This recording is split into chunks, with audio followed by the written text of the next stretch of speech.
Hello, good morning everyone. I, Pranav Kulkarni, welcome all of you to the Center for Modeling and Simulation. Today, we are going to have a talk about differences between science and scientific temper by Professor Satyajit Rath. I would like to request Professor Surendra Gaskadbi to introduce Professor Satyajit Rath. He is the director of Agarkar Research Institute.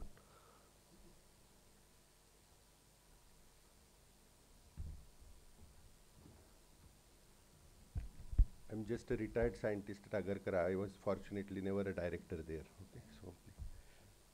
So introducing Satyajit, I have done it a couple of times before, and I don't think he liked the way I introduced. But anyway, I'll tell you a few things about him. So Satyajit basically did his MBBS from BJ Medical College, went to Hopkins Institute to do his MD, and then spent a few years abroad to do postdoc.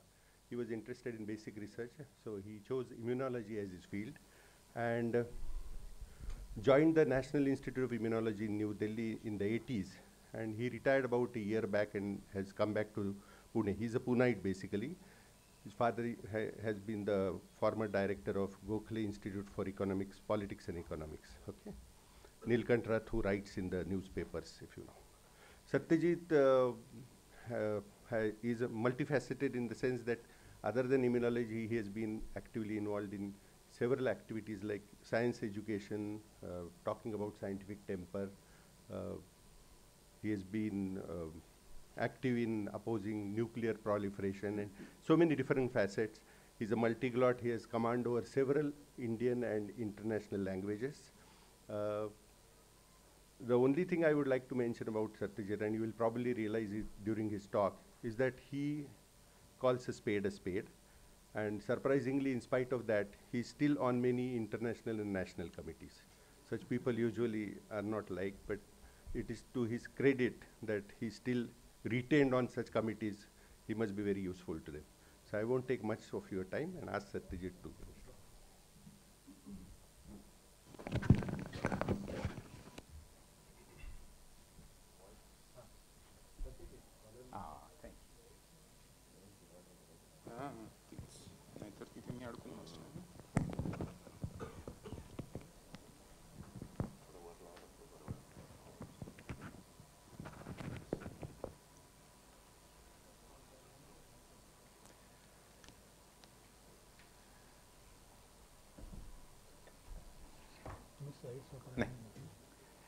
You know, for a Center for Modeling Studies, this notion of multifaceted must be very strange, because I thought all of us were multifaceted in XYZ dimensions. So I'm not sure what Suren means.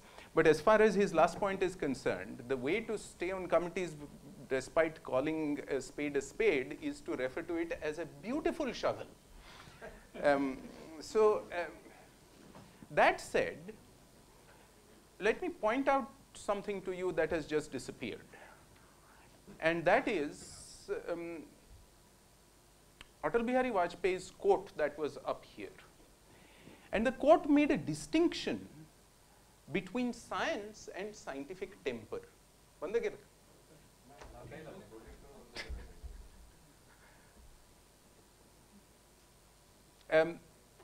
It makes a distinction between science and scientific temper. And for an academic location and for a group that sits in the uneasy hinterland between empirical natural sciences and the realm of pure theory, I think it would be interesting to explore this perhaps uneasy relationship between science and scientific. It's okay, it's just a quote. This uneasy relationship between science and scientific temper. And in order to make my point, let me start with a very common trope. And that trope is, I know I'm supposed to speak in English, but forgive me for lapses. That quote is, काय चाललंय काय इस्रोचे scientist इथे तिरुपतीला जाऊन नारळ फोडतात This is a common trope that comes up in conversations. Frequently it comes up in disapproving terms. Occasionally it actually comes up in approving terms. Let me ask you a question. And let me tell you a story before I ask the question. In 1991, when I started my own research group as an independent investigator, one of the many things that we began doing was taking cells, large populations of cells, distributing them. I don't know how many people have seen 96 well tissue culture plates. There are 96 wells in a small plate, and each well takes about 1/4 milliliter. We distributed cells, about 1 million cells, in each of these wells. And then we wanted to wash them. Bear with me. It has a connection to science and scientific temper. We wanted to wash them. Now, how do you wash these? You have to centrifuge so that the cells sit down and you can remove the supernatant. But it's only a 1/4 ml well. So even after you centrifuge, how do you remove the supernatant? So one way is to put in a small tube and to pull it out. That's a very small region in which to take out fluid without touching the cells that are sitting at the bottom of the well. So one of the things that many people had figured out many years ago is that if you take the centrifuged plate and you flick it, you can remove the liquid, but the cells stay, because they've been centrifuged, they stay tight as a pellet at the bottom of each well. So you've washed, because you can now add new solution and wash them again and again and again. So we were doing this. And one day, I walk into the lab, and this is an actual demonstration of what happened. This is not a made-up story. And here's what I saw students doing. So take the plate out of the centrifuge, come to the sink where you're going to wash it, and then here is the sink. You would think that you would do this. Instead, the student turned around and did that. So I stopped. I said, in particularly rude Hindi, but I will translate it into simple Marathi. He kaya akrit? No, we do it like this. He said, since when? No, our seniors have taught us that this is how it is to be done. Why? No, because it works best that way. I said, and the evidence for that is what?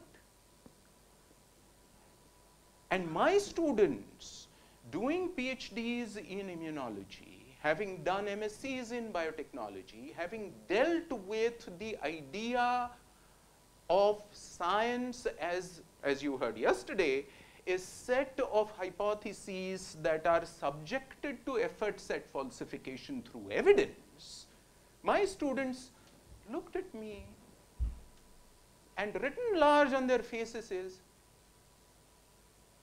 क्या पूछ रहे हैं भैया? Seniors ने बताया है, वो कोई झूठ बोलेंगे?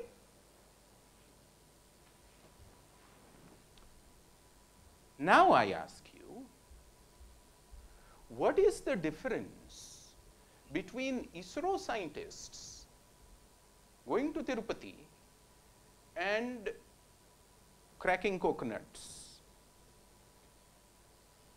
and my students doing this? So let me rephrase that question for us. What possible, you say to people, do you not think that there is a contradiction, which is really what most of us are thinking about when we think about these juxtapositions? Do you not think there is a contradiction? I ask you the question, if you were in that position of doing that, what sort of response would you make? that would allow you to reconcile the apparent paradox? And I ask that question with the realization that we all live every day reconciling apparently irreconcilable paradoxes in everyday life. I'm not going to get into examples of this. You can think for those yourselves. And I'm arguing that the question that I'm asking you is intimately connected to the actual quote that is up here. How successfully we take science to the people and create a stronger scientific temper in our society. So I suggest to you that my senior students took science to the people. They decided what science was. They decided, for whatever reasons of their own, they decided that doing this was appropriate. It worked. And they took science to the people. And who are the people? The new students. And I ask you, is the idea of taking science to the people compatible with the idea of creating a stronger scientific temper? So, the question that I'm going to ask repeatedly throughout this conversation is this: what exactly do we mean when we talk about transmitting science? What do we think is science that is established? What are the reasons for us to think of science as established and for us to think about other science that is not established? How do we make these distinctions? And I'm going to suggest to you that as we begin to think about our apparently hyper-rational, apparently deeply empirically evidence-based, apparently hypothesis falsification-driven professional enterprise that all of us are in, I'm going to suggest to you that even within that effort, we make sufficient, shall we say, dodgy compromises, choices, adopt peculiar enough perspectives for us to finally come to reconciliation between saying, I am going to do an experiment in immunology because such and such a question has not been answered, but one of the ways in which I'm going to do it is this. That's a contradiction. That's a paradox that we resolve by virtue of blurring lines between these two. And how we blur lines between these two is something that we ought to think for ourselves in the best traditions of discourse-based resolution of differences. The first person that we should question critically is ourselves. And in that sense, let us ask that question a little more closely. How do we decide? What do we say? That such and such a thing is fact. Most of the times in our scientific education as well as in our own scientific research, we say such and such a thing is a fact because somebody else has said that it is fact. It's extraordinarily rare that we actually go and examine if this is fact or not. Now, this itself creates a tension. What are our ways of resolving this tension? Our first way of resolving this tension is peculiarly social. we create a community. We create an academic community.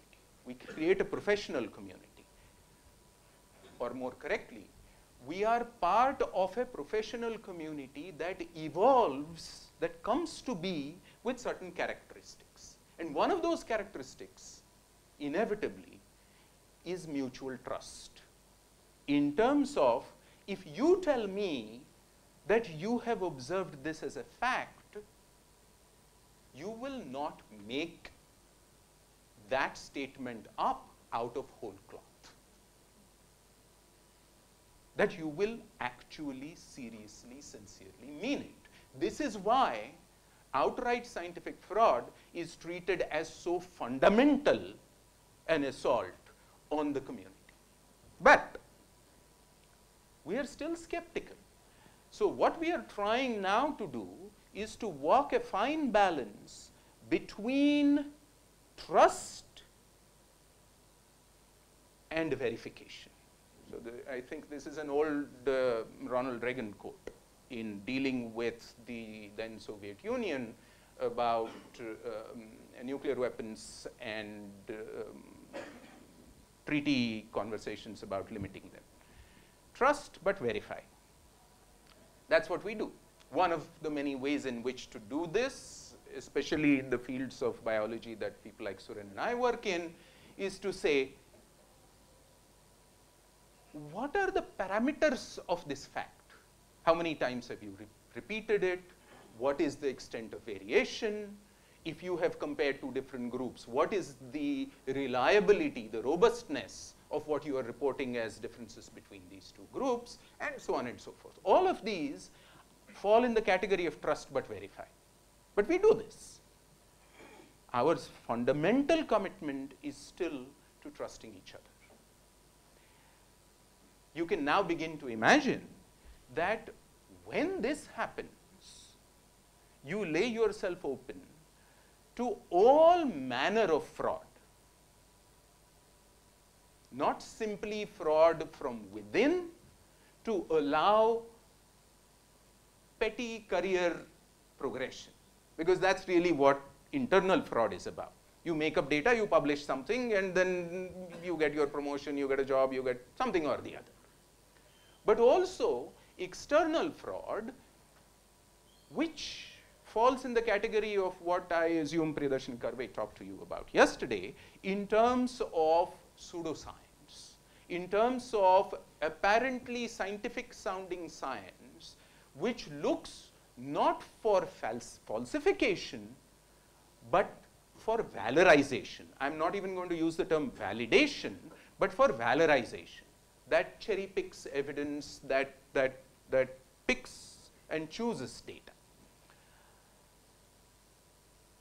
Our internal community's fundamental problem with that, quite apart from the specific problem of that particular issue, scientific issue at stake, is that it does great damage to our sense of mutual trust. Because our enterprise is built on that trust. If we don't believe each other as a matter of being suspicious of each other's motives, to the extent of thinking that you may be lying, then there is a problem with the entirety of the enterprise. And yet, we don't really have grounds that are empirical. We don't have grounds that are evidence-driven for this trust. How do we know? How do I know that he is trustworthy?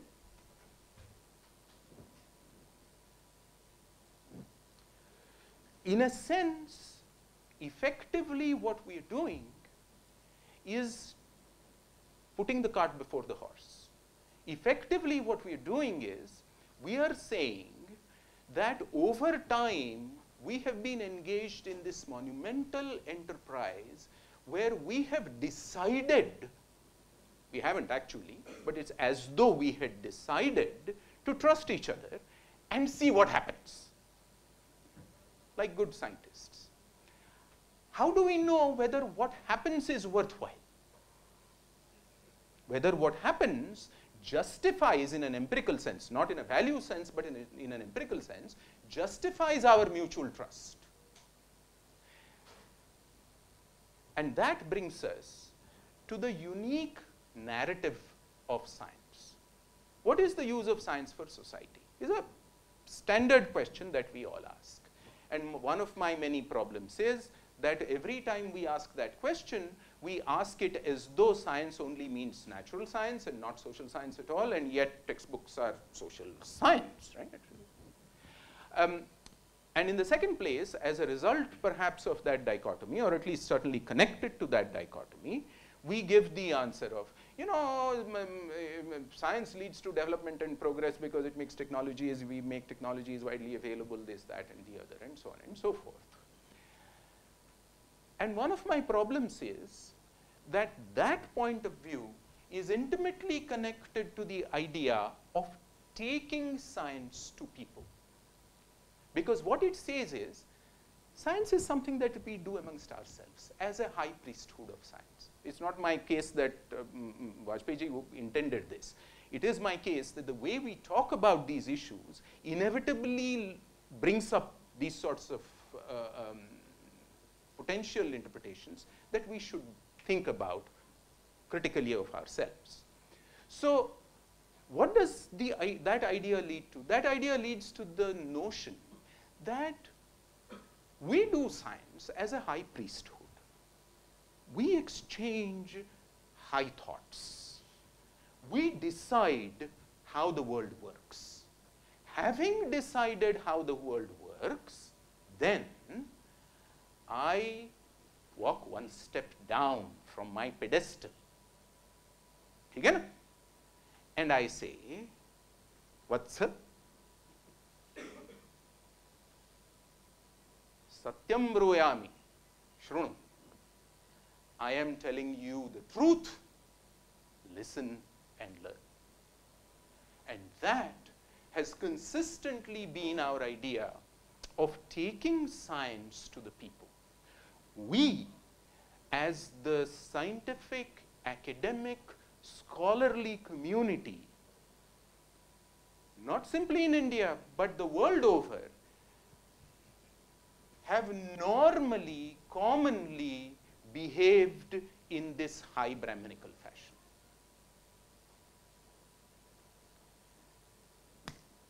We now turn around and put ourselves in the position of the people we are talking down to. They are listening to us expound about how the world works. Right? How does your immune system work? How does a one-celled embryo become a complex multicellular organism? How galaxies are born? We are telling them how this happens. What is the difference, if you put yourself in their position, what is the difference between my telling them how the immune system works and, let me bring up a contentious example. One of my friends from Ayurveda telling them how the immune system works. Both of us are telling them. Both of us are telling you. And both of us are telling you as though we know what the truth is. This is not what we do apparently in internal conversation within the field. And yet, even within the field, it all overflows. There are no hard and fast boundaries. So what do I mean by that? So let me give you a recent example that actually connects to India, to Dakhan.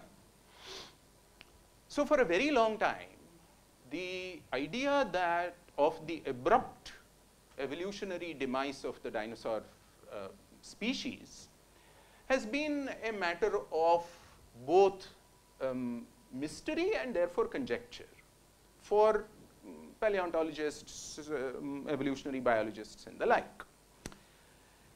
And over the past 30, 40 years, an argument that has been made steadily is that a major asteroid strike somewhere in the Gulf of Mexico led to massive modifications of global weather and cataclysmic conditions, and in that, very large numbers of pretty much all life forms died out in what is, in geological terms, abrupt fashion. This is treated as the consensus. It's in textbooks. It's everywhere. So there is a group of scientists who have, for a variety of technical reasons, been saying, there's some evidence that this may not be the explanation. So what is the evidence? They are finding that some taxa had begun to decline even before the putative date of the meteor strike. So now there are other explanations possible for the decline of those taxa, and so on and so forth. One gets into really nitty-gritty, detailed technicalities. But as a result, they are saying this is not signed, sealed, and delivered. There is something to investigate here. There are alternative possibilities. Simply as a matter of interest, what is the alternative possibility? The alternative possibility is a very long, meaning 300, 400,000 year long duration of steady major volcanism that gave rise to what are called the Deccan traps, the basaltic lava flows of the Deccan. My case here is not about who's right or who's wrong or whatever it is. My case is about how conversations progress between these two groups. Language that, if you sit in the cafeteria outside the law department, if you sit there and you overhear language on a table behind you, you will turn and say, "Kya baat ho rahi hai?" That kind of abusive language is used by the two groups about each other in conferences. We're not talking about personal conversations. And you suddenly think, where does this come from? And then you think to yourself, our tendency has come to be to decide on the basis of the limited information, data, models that we have, that we know in capital letters. It is then unsurprising that this is, what do you people call it, a positive feed-forward loop? Mutually reinforcing it and spiraling higher and higher and higher, right? That's what we're doing. So now I ask you, if we keep the idea of taking science to the people as our central notion of the worth of science to society, if we follow through as being human beings, we inevitably do, we follow through with all the leaks from that idea into our everyday lives, both within our own communities and between our community and the larger and society at large. If we do all of this, does it then surprise us that creating a stronger scientific temper in our society becomes harder and harder and harder the more and more and more we talk to society? So the question I would like to ask you is this: how do we talk? Primarily, my question is about how do we talk to our fellow citizens outside academia, scholarship, science, what have you. And a related question in that is, how do we talk to each other? This is something that all of us need to ask. Now, let me backtrack a little. How long should I talk? It's 10:30. Yeah, we have time till 11:30. Oh, shush. No. So I'm going to stop talking after a while, and I would like conversations, because, you know, this is. So let me drag you back to the question I started with. ISRO scientists, poor fellows, you know, everybody does this, but they always get hammered with this example all the time. So let's go back to the trope. ISRO scientists go and break coconuts. So I ask you, is their doing that different from my students doing this? In what ways is it different? Which of those ways are meaningful for a conversation about science and scientific temper? And then let me push a little further. I like Shrikhand.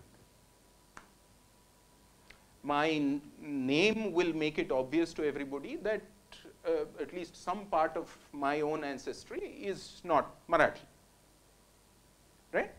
So part of my ancestry is from Orissa. Part of it is Marathi. But in that half of my family in Orissa, being served Shrikhand, certainly in my childhood, today of course with pan-Indian homogenization things are a little different, at least I hope they are a little different. But in my childhood, when family members, when one goes as a kid, used to ask, "Sir, Pune, कुठे शिकाला? ते गुजरातच्या जवळ कुठतरी आहे का?" So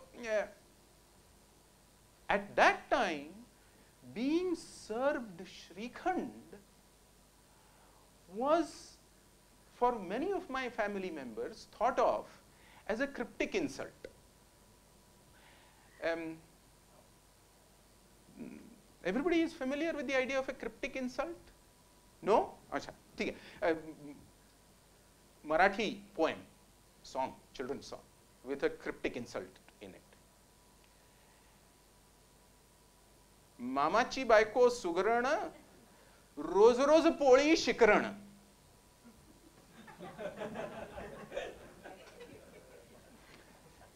Everybody understands a cryptic insult? Okay, good. So, sorry, are there people who don't follow Marathi? Yes? No? So,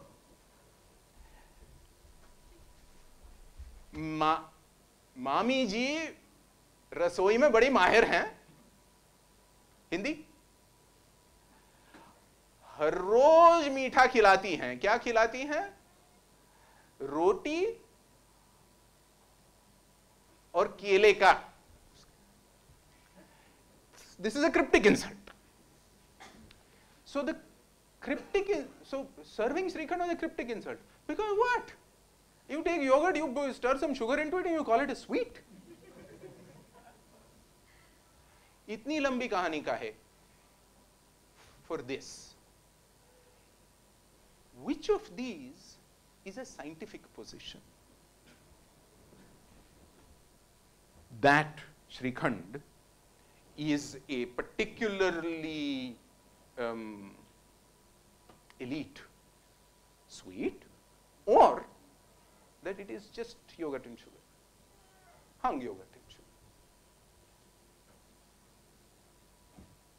The point I'm trying to make is, we make many of these distinctions that appear to be fact-based, but that are actually based on something much more in quote, much more vague and uncertain than that. Should we now turn around and say, this is not scientific? Should we now turn around and say it is anti-scientific? How do we make these decisions? What are the basis for us to decide when my liking, I'm trying to find a sweet that Suren doesn't like. But this is a hard job, so let me turn that around and give the example the other way. Suren's liking mugache ladu and my not liking them, which is scientific and which is not? And if this, my not liking mugache ladu, is unscientific, then it should be criticized exactly the same way as the ISRO scientists, poor fellows, are being criticized. If not, why not? This is not an argument to provide answers. It's an argument for, it's a plea for all of us to think about what is important, we think, what is not important, and why we think this, on what basis we think this, for making these judgments. So, having said this, let me actually do this as an exercise. Third time, but this time not a rhetorical question, but a real one. What if you were in the position of this unfortunate ISRO scientist who went to Tirupati and cracked a coconut, and you're being hauled up and you're trying to defend yourself, and you're trying to defend yourself by coming up with a position statement that allows you to reconcile an apparent paradox? How would you do it?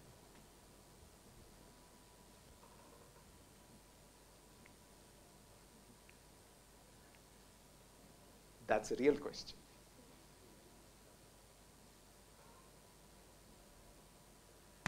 You can, of course, say, Thenga, I don't care. That's a separate issue. Supposing you are trying earnestly to explain, because you think of yourself as a scientist. You think that you're a good scientist. And you think that you didn't do anything unscientific or wrong or anything. How would you explain this both to yourself and therefore to somebody else at large? What are the possible ways of reconciliation?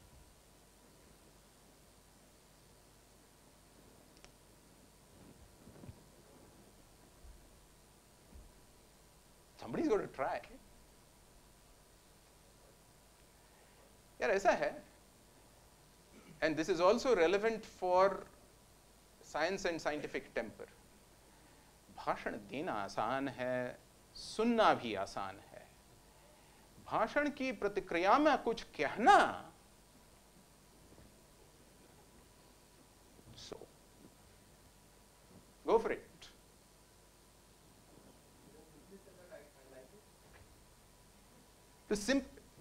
It's a great point. The simplest is, I like doing it.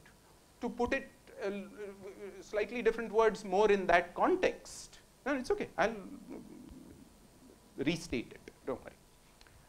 To put it in words more appropriate to that context, yeah, I feel a little better with it, therefore I did it. This connects to the Srikhand Laddu argument. In what ways is this a reasonable argument, and what are the distinctions between this and the Srikhand Laddu argument? That's the next question.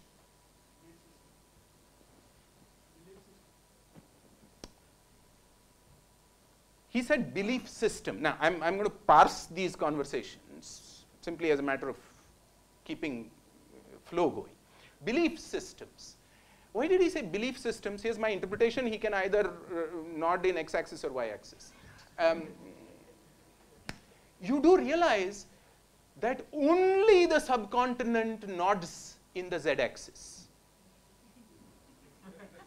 Right? No? I'm sorry, this is an aside, but so the world nods. There are communities that don't, but the world nods by and large in x-axis and in y-axis, right? Only we nod in the z-axis. So you can take your choice. But belief system, What does that mean? What he is trying to imply, perhaps, is that this Shrikhand Laddu business is not deeply connected to an intricate underlying belief system. That liking how you feel as a consequence of having been to the temple is, however, connected to an intricate, deep belief system. Is that a reasonable interpretation? Yes. But I turn around and I say, true. And if this was all there was to it, then I would admit that empirically untested phenomena, actions that are intricately connected to underlying belief systems are a separate category problem.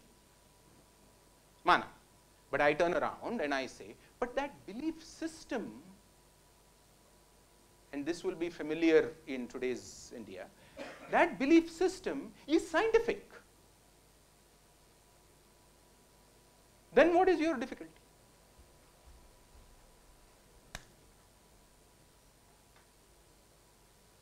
This is not familiar? Examples of this are not familiar in today's India?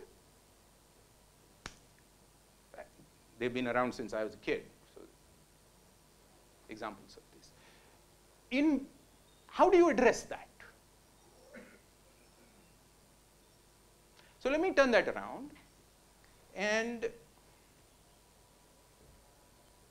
give you the example of my grandmother. One of my grandmothers. Everybody's got two. Let me give you the example of my grandmother.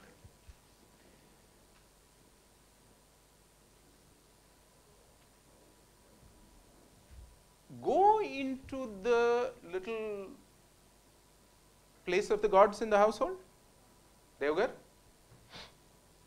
and do your ritual namaskars when you come in, when you go for holidays, when you come in, and when you leave. And the debate between, one of many of these disputes between her and me was, I said, but why are you making me do this? You know I don't believe in any of this, so why? And she used to say, but it doesn't matter to me, Baba, that you don't believe. It matters to me that I do, and it matters to me that you do this for me.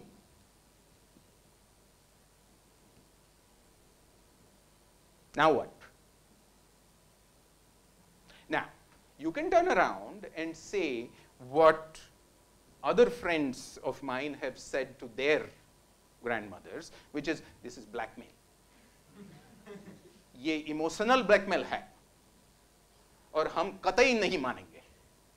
I have friends who've said this. What have I done? I have sometimes, like everything else, I am Yudhishthir in these matters. So sometimes I have gone and done that and caught myself grumbling at the God for giving me a grandmother like this. Sometimes I have said, no, I'm not doing this, and gone. But the problem is, when is a belief system of this intricate kind directly and actively in opposition to what you consider the scientific perspective is, and when is it simply living side by side with it? So let me give you an example. This is one of my many favorites from him. Let me give you an example of Dr. Narendra Dabholkar, whose murder took place on the 20th of August, which is upcoming. For the Maharashtra Andhashraddha Nirmulan Samiti, when potential activists, karyakartas used to come, Dr. Dabholkar used to say, येऊ इच्छिणाऱ्या कार्यकर्त्याला मी तुमचा देवावर विश्वास आहे की नाही हा प्रश्न विचारत नाही. Why is he not asking in an Andhashraddha Nirmulan Samiti activism whether they commit themselves to an admittedly non-empirical belief system or not? And the distinction is, what is an Andhashraddha? Is liking ladus or not liking Shrikhand an Andhashraddha? Why not?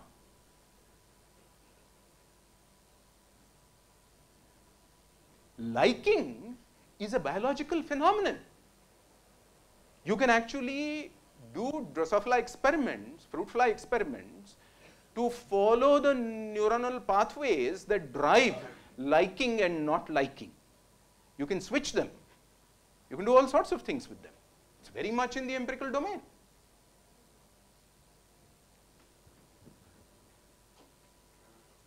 How do we answer this? And his answer was very straightforward, Dr. Dabholkar's. He said, I paraphrase, not having his felicity with language. He said, so long let me rephrase. He said, my problem is not with beliefs. My problem is with the exploitation of people based on their beliefs. When we stand against superstition, our real stand is against exploitation. It is true that we would like superstition not to exist. It is true that we provide explanations. But all of that is for the purpose of empowering people so that they are less and less susceptible to exploitation. Now, I turn around and the question of belief systems and the uneasy coexistence of many of these issues, and I bring it back to what we were talking about. It's okay. Yeah. I bring it back to where I began, to the idea of taking science to the people. What form of taking science to the people will empower them against exploitation? And if that form of science which allows people to acquire an instrument against exploitation, if that's our way of taking science to the people, then we are dealing with this apparent separation by saying what we are doing is not creating a scientific temper as an active act on our part and a passive act on the recipient's part, but we are helping our community at large into the empowerment of a scientific temper. So my question to the scientific community persistently is this: how are we going to do that?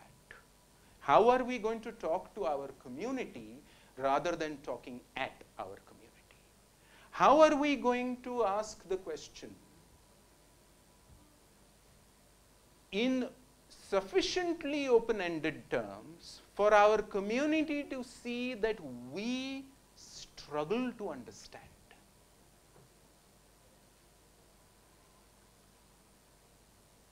And I'm pointing out, as I have over this hour, that there are gains for us from such an enterprise within our own communities as well, because it allows us to listen to each other more open-mindedly, in much greater trust and much greater demands at verification. And all of that, I suggest, is likely to lead to better science than we do. But my question remains, how do we talk to people rather than talking at people? Because I will bring up the Yanbachi make in this, which is, every time you try to explain something in science, you suddenly discover that you have taken a large number of factual details of granularity for granted that people don't know. So you, even when in the perfectly egalitarian spirit you attempt to begin to talk to people, in a few minutes you discover that you have actually begun to talk at them by telling them, मी म्हणजे आधी त्याला तुम्हाला basic सांगतो हा, correct? मग आपण पुढचं बघू. You may not necessarily word it like that, but that's the spirit in which it comes out.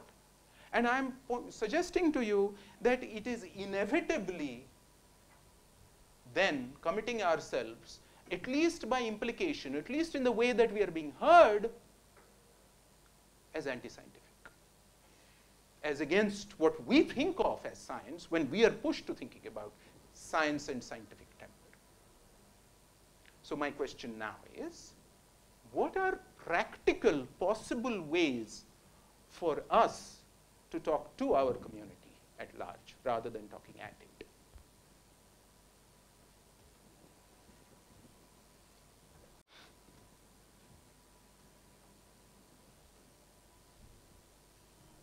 I am looking honestly for possibilities because I don't know an answer.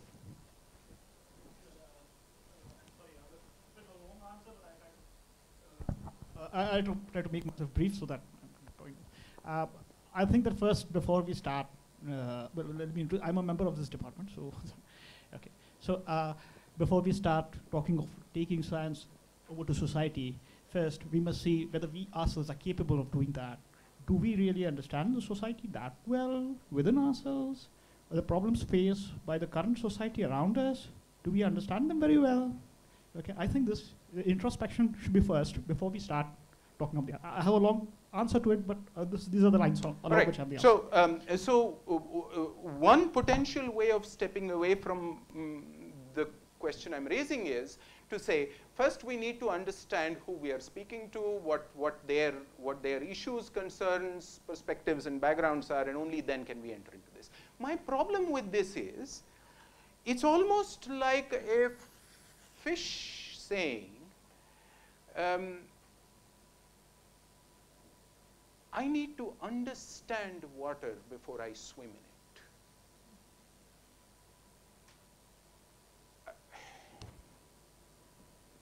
So since I use the fish, my apologies. The old poem goes, Pani bich meen piyasi, mohe suni suni aave hasi. This is Kabir, who says, the fish is thirsty and wants water, and I'm listening and laughing. We live in society. We willy-nilly, we do this every day. We try to explain to our parents, our siblings, our relatives, our friends from school. तू लय मोठा scientist वगैरे झाला, काय करतो? What do we say? My argument is not about doing the communication of science in any formal, organized fashion. What I'm actually asking a question about is, in our own everyday lives, how do we talk about what we do to our little societies and communities? Would we do it better if we had the understanding that you're talking about? Absolutely, I agree. But the fact of the matter is that we talk, which is why I'm asking the sort of far more modest version of the question that your point was rightly addressing, which is, I have a brother who is a Nirma salesman. Nirma? Sorry. I think it's a better option. So, he asks me, काय करतो रे? म्हणजे चांगली नोकरी बिकरी वगैरे ठीक आहे, पण काय करतो? What do I tell him? More than what do I tell him? How do I? Absolutely. How do I tell him? How do I tell him, keeping what we've talked about in mind? That's the question I'm asking. And do not talk as if you know the truth. Talk about the possibilities and maybe allow the reaction.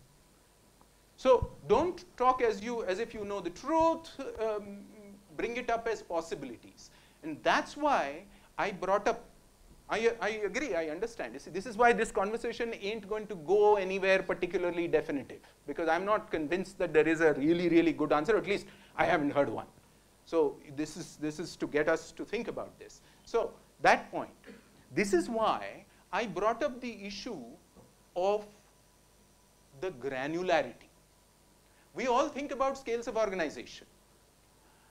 And my problem is, in order to explain anything about what I do, I need to convey a certain list of what I think of as factual detail. But my listener is not going to think of as factual detail. In fact, as soon as I begin to explain what I think of as factual detail, my listener has begun to treat me as an authoritative expert making claims about how the world works. Do you see my problem? How do we do this? So I think we need to get into their world, need to see what they are dealing with, what they are looking for. Because, you know, if I'm telling something and if it doesn't occur opportunity to them, they will not listen. You know, they will lose the listening. So I will give one example, right? You know, now farmers are doing suicide in Maharashtra. So I know a lot of technologies can help. If I go and tell them, you know, blah, blah, blah, they said, shut up, I don't care what you're saying. You know, what I need to understand, how it can be provided to them in a very cost-efficient manner, in their budgets, in whatever way. If I able to land what I really want to contribute, and if they get, you know, it's really for me, you know, they will listen.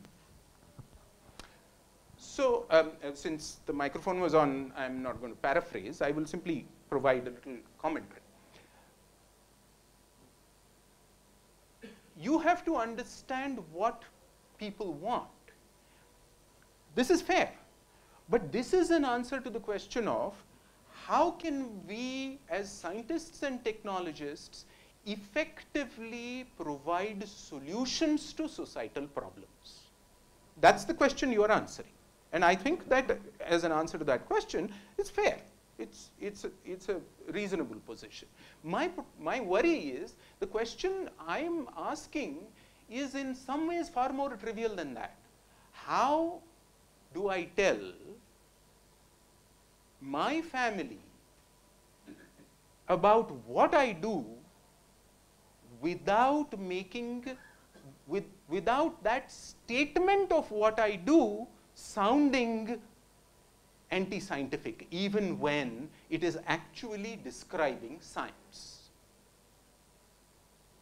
And for that, I am taking for granted my brother, who is an insurance salesman, Nirma salesman, has asked me what I do. So he's interested. At least he's interested to the extent that any of us are interested in what our siblings do.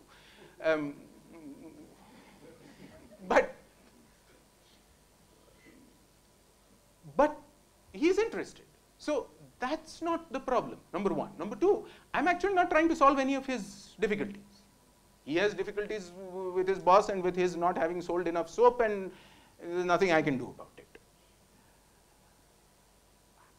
What is the process by which I talk to him?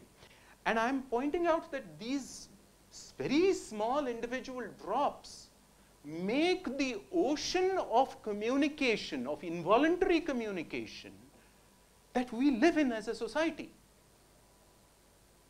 It is this which creates what I'm calling the anti-scientific, authoritarian, not just authoritative, view of science.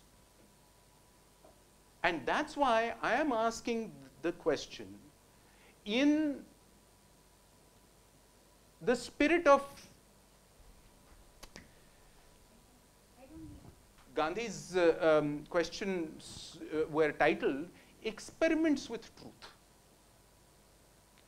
I am asking, how do we configure every experiment that we do of conversation? Can I Please. give my answer to your question, which I have been thinking for a long time, not today. What I feel is the scientists should not appear to be experts in everything to people. That is the point number one. And the first line should be, I'm not an experimental scientist, I'm a mathematician. But I would have described my field, suppose I was doing microbiology. I would have described my work as, I am trying to investigate and find truths and facts in a certain avenue of science. This is what I would begin with. I would not begin, I would never say I know everything or I am an expert, but I am trying to find out facts and truths. And if I have found something worthwhile, I am very happy about it. But that is not the end, and that is not the final answer. This is what I would like to make clear. So, all of this is very close to my heart as struggles to egalitarian communication. Everybody will appreciate the practical difficulties with what she said, because as I said, I am still left with trying to convey factlets, little ones, to him. Bacteria astat, cells astat. These are assertions from his point of view. So, let me rephrase her answer in more practical terms. How do I build in my conversation a background of the kind of questioning, modest, open-minded scientificness that we think of as living science, so that when I begin to provide factlets, they are beginning to fit into that background rather than creating their own clearly authoritarian background. So let me, since she brought it up in eloquent terms, let me give you one possible answer that I was taught in a setting pretty much like this in, I think, the Delhi College of Home Economics. There is a Delhi College of Home Economics that has an MSc biotechnology program, don't ask. And as you would imagine, in a college of home economics, our patriarchies and gender inequities being what they are, much of the audience was women science students, for no good reason, but also for very good and depressing reason. So I was talking about all of this, or something similar. This is many years ago. And one young lady stood up and said, sir, Hindi में बात करूं? जरूर कीजिएगा. She said, ऐसा है sir, scientist है ना, वो हमें हर बार ये बताते जाते हैं कि वो क्या जानते हैं, और ये नहीं बताते कि वो क्या नहीं जानते.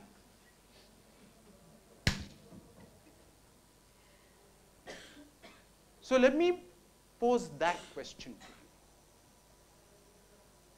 How do we explain, and this connects explicitly to what she said implicitly. It says, how do we convey that what we are interested in is something we don't yet know, rather than starting with what we know? How do we convey that what our fundamental interest is in is trying to provide some direction that addresses what we don't know? Sir. This may be relevant or not, but you can take it as it is. I like to give the example of this story I learned when I was in school, or that wind and the sun were having competitions, who was more powerful. And then the purpose was to remove the jacket which the person was wearing. Yeah. The approach which the wind did made the man hold the jacket even more strongly, whereas the sun Simply warmed it less and strong. So I persuaded. think if the person is holding views which are not scientifically correct, if we keep telling him that you are wrong and you are stupid, it won't work or may not work.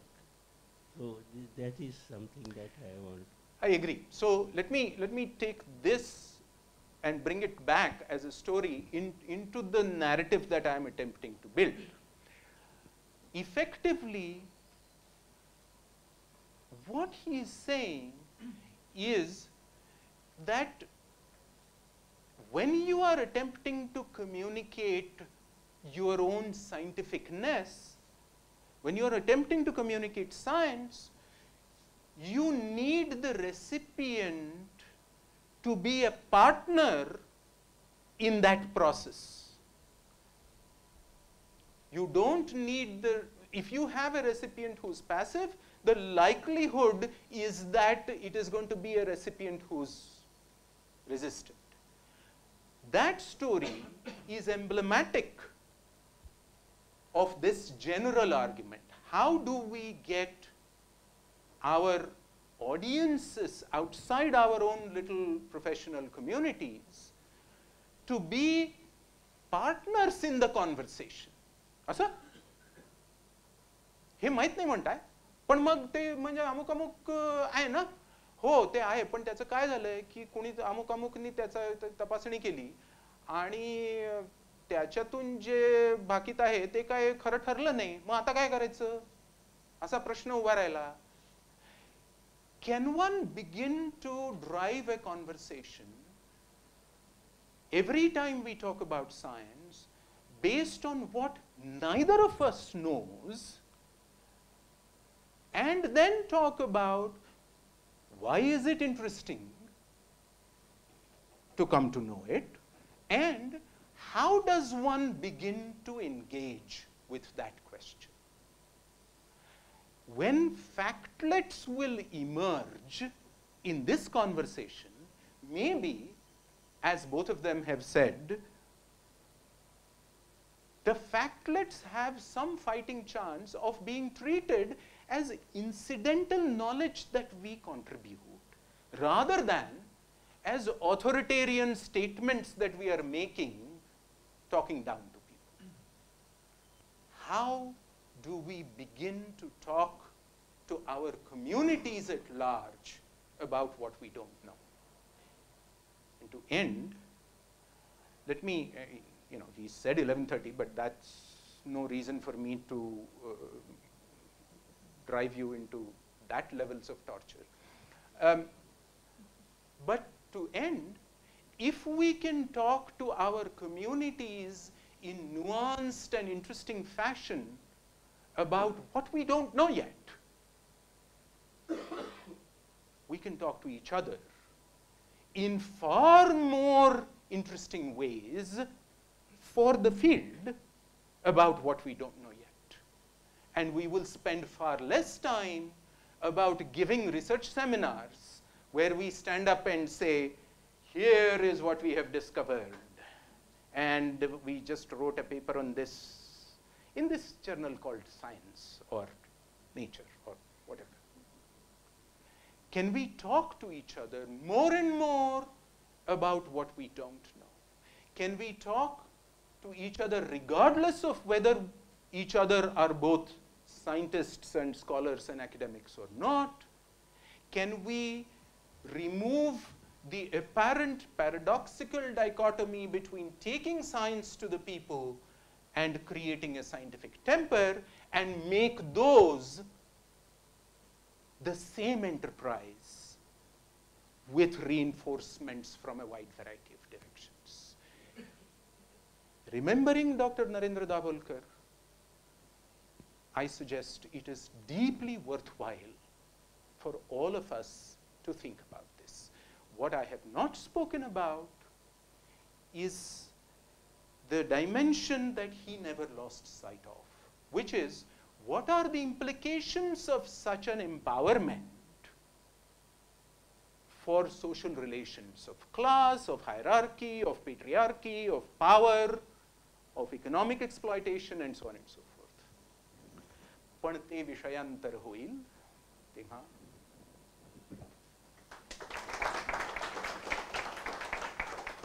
I'm happy to answer questions if असे महाभाग अजून असलेच तर.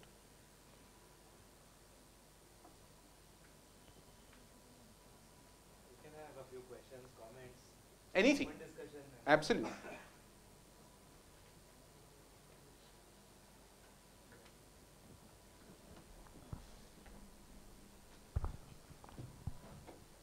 You mentioned about taking science to society. I think it is momentous task to take any form of science to people, and I think the key lies in the education. And it is probably not an individual effort that would bring about changes in education. It probably needs a societal change to have a better education, so that the apparent gap between what I do as a scientist and what so-called a layman knows. To bridge that gap, I think what we need is a better education. Professor Narikar is here, who has spent so much of his life taking science to the people by variety of by giving talks and doing science popularization.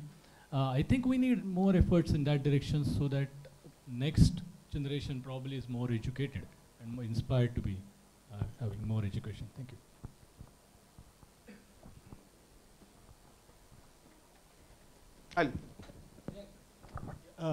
This question is pretty broad. Are you limited to a particular geographical region of the world, or are you just are you looking at all over the world when you ask such questions? I mean, all over the world. This is a global question. Nothing that we have talked about is different between us and the United States and the United Kingdom and France and Germany. I mean, that I have had experiences with. There are incidental differences, yes, but there is broad commonality.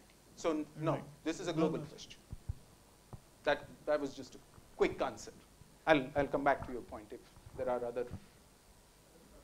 One comment complementary to what during school syllabi and for a master's, even during my PhD, nobody taught us something called what is a scientific method. Okay, I mean they teach us that like Earth goes around the sun, but they don't teach us how we discovered this, for example. So there is no, why shouldn't we believe that Earth is flat or sun goes around the Earth and so on? So this lack of scientific method, I mean the teaching of scientific method in school syllabus or in like college syllabus is, I think, one of the reasons there is like even scientists don't understand how to talk about scientific issues and how to take these issues to people.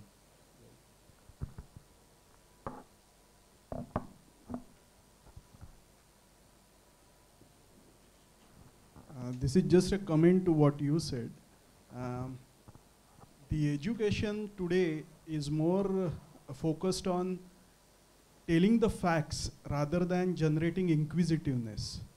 And that's the reason I think why society as a whole ignores the scientific temper.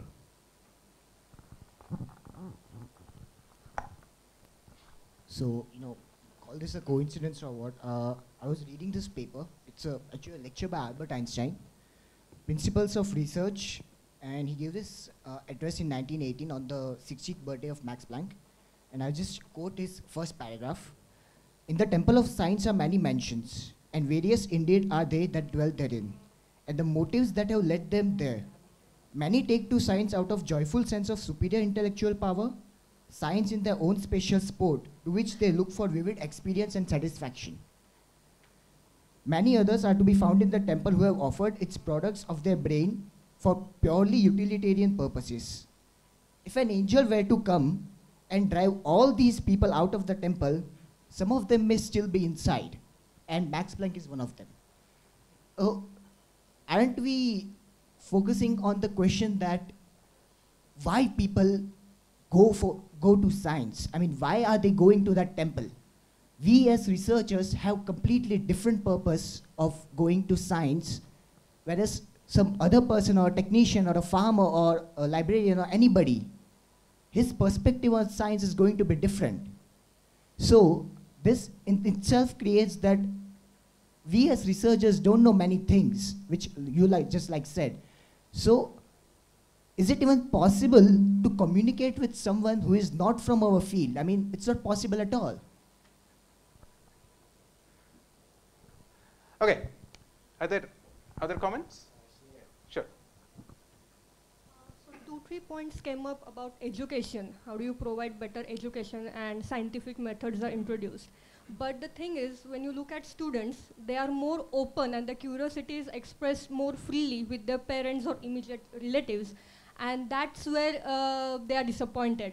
I mean, it's what a stupid question you're asking, just shut up, or I don't know the answer, and then it just goes blank. So I don't know how much education is going to help if you don't have this free communication setup already. And if you want this free education setup, we need to go from this conversing with the elders first, and then that's the biggest barrier that we are talking today.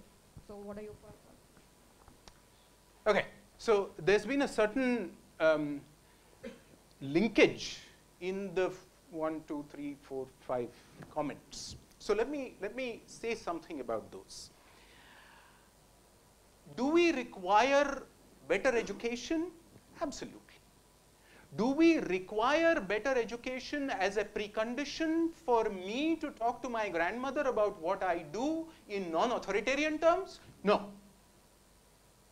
That's the distinction I'm trying to make. There is a way of intentionally creating a certain societal discourse. Education is a part of that. I am not at all denying the value of that intentional creation of discourse. What I am trying to argue is that our implicit prejudices and limitations in the most ordinary of conversations drive what, following Donald Trump, I can call the deep state, the state underneath the state. Stupidity aside, the small everyday conversations shape the landscape in which you locate intentional efforts. If you do not begin to address that underlying landscape, then the disconnect that we see between the intentional efforts of education, and all of you have pointed out graphically what those limitations are an inevitable consequence, I'm arguing, of the underlying issue that we are talking about. So this is not at all a disagreement. It is simply to say we need to go beyond that, a little deeper than that. And paradoxically, going deeper than that is actually empowering us as individuals in deciding how we do our everyday conversations. That's important. It is deeply disempowering for citizens of a democratic state to say, सरकारनं काय करायला पाहिजे माहिती आहे का?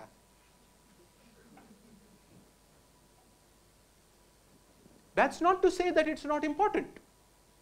It is. So is this, is the argument I'm trying to make. Number one.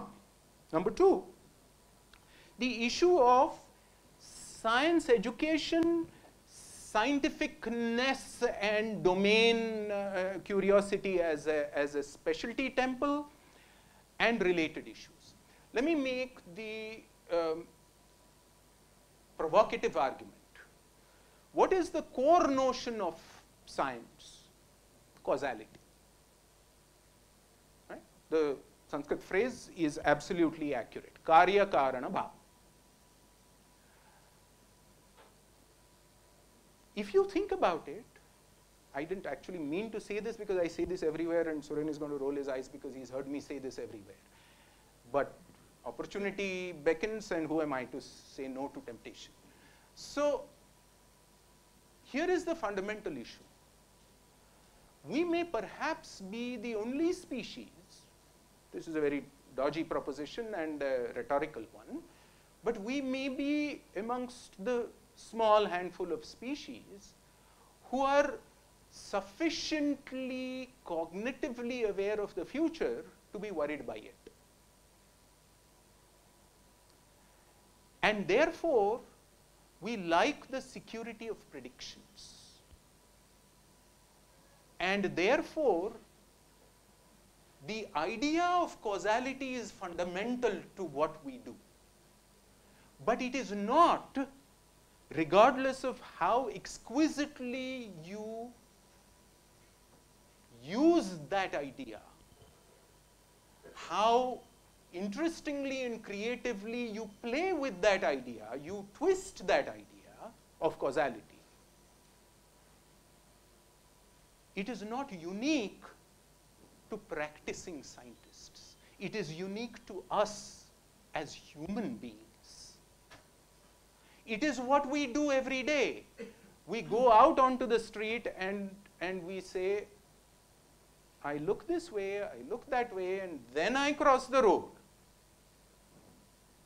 You don't think that's an example of scientific temper? I forcefully submit to you that it is. In fact, this is old recalcitrant socialist conversation, but even so, in fact, I would argue that the natural tendency that we have is to follow predictions based on karya karana bhav, our empirical understanding of karya karana bhav in daily lives. We have done this for 100,000, for whatever years. We abandon it under socially exploitative, unequal power hierarchies.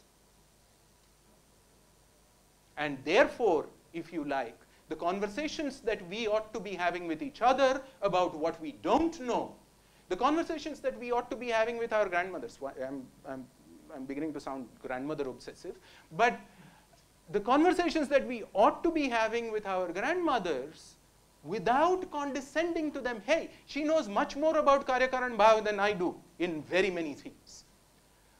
Those are fundamentally egalitarian conversations. They are the conversations that acknowledge our common humanity and builds on those. They are the conversations that allow Max Planck to go to his local Bierstuben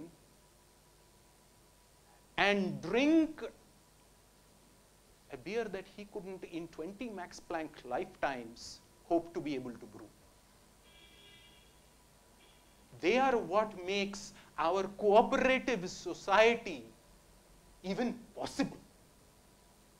This is why we need to think about how to talk about what we don't know why it is worthwhile, and how we are going to interrogate its causality with each other, regardless of whether you are an immunologist or a soap seller.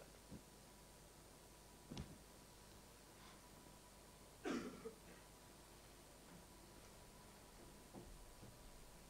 questions? Comments?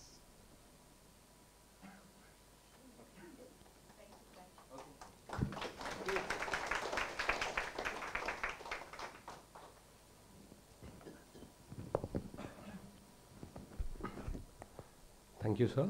I thank on behalf of all the audience. I would like to request Arjun Vadkar sir to please felicitate Satyajit sir.